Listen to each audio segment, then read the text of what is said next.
Mon père était un imam, mon grand-père était un imam, et moi j'ai été imam pendant 10 ans.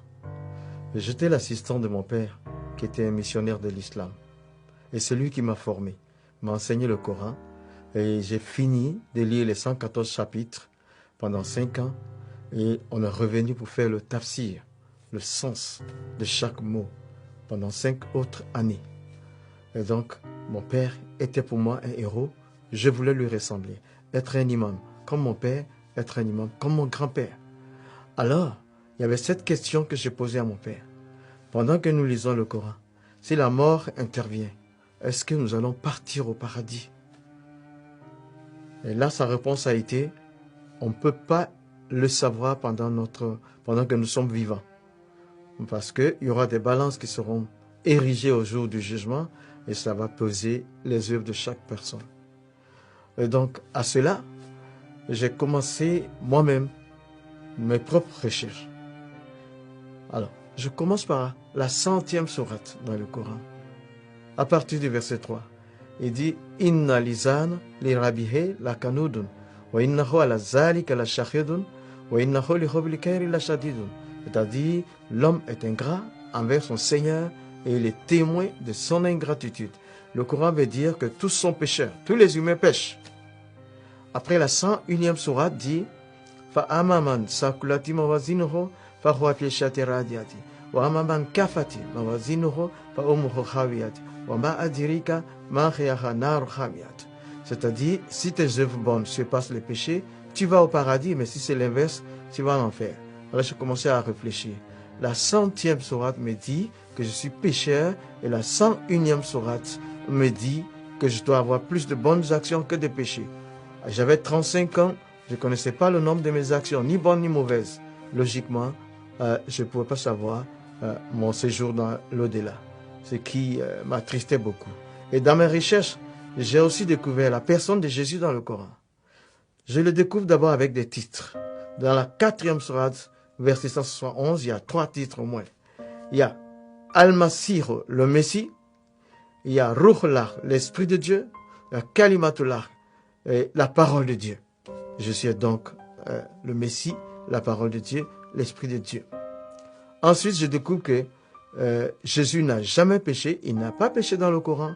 Mais par contre, j'ai découvert les péchés des autres prophètes. Alors, le prophète de l'islam, 48e sourate, versets 1 et 2. Il dit, Allah lui dit, nous t'accordons la victoire pour te prouver que nous pardonnons tes péchés. Je dis, mais lui aussi, il a péché, mais Jésus, jamais. Il n'a pas péché. La 19e sourate dit, un enfant saint, sans péché, à sa naissance, un enfant saint, ça veut dire sans péché. Alors, je découvre après que Jésus a été crucifié, mais la sourate 4 d'abord, au verset 156 et 158, rejette la crucifixion de Jésus. Et ces versets disent que quelqu'un d'autre a été crucifié à sa place.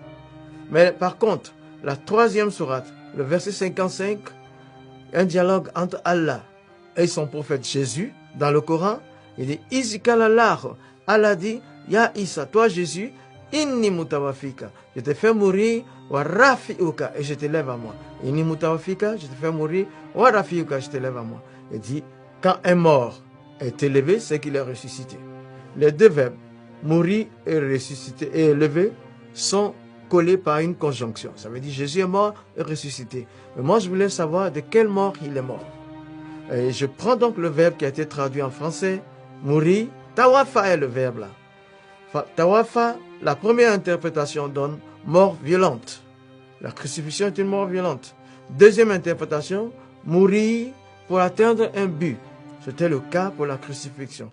La troisième interprétation, c'est mourir pour payer une dette. Ce qui veut dire la crucifixion. Donc j'ai compris que Jésus est mort par crucifixion et ressuscité. Maintenant, après tout ça, j'avais une décision à prendre. Je suis allé donc dans ma cabine, sachant que je ne pouvais pas de moi-même, je ne voulais pas quitter l'islam, mais je n'étais pas sauvé dans l'islam, dans le Coran. Donc, j'ai vu Jésus qui est au-dessus des autres. En ce moment-là, je devais prendre une décision. Mais j'ai interrogé Dieu. Je dis, je suis le 14e imam depuis la génération de mon père. Et là, je sens que je ne suis pas sauvé.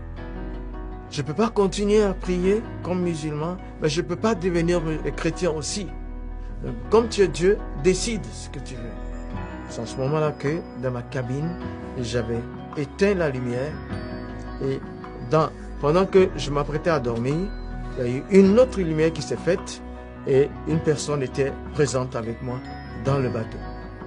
Et cette personne m'a juste dit, Moussa, tu as toutes les informations que tu veux. Prends ta propre décision.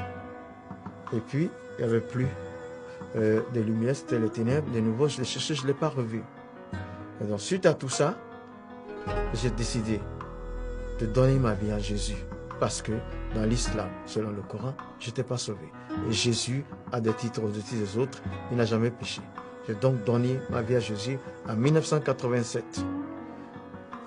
Et toi qui m'écoutes,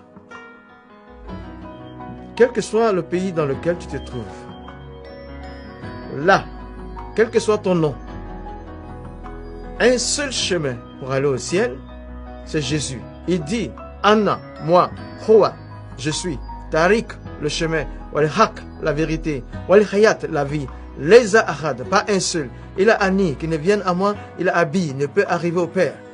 Donne ta vie à Jésus, tu seras sauvé. Il va laver tes péchés. Donne ta vie à Jésus, tu connaîtras le paradis.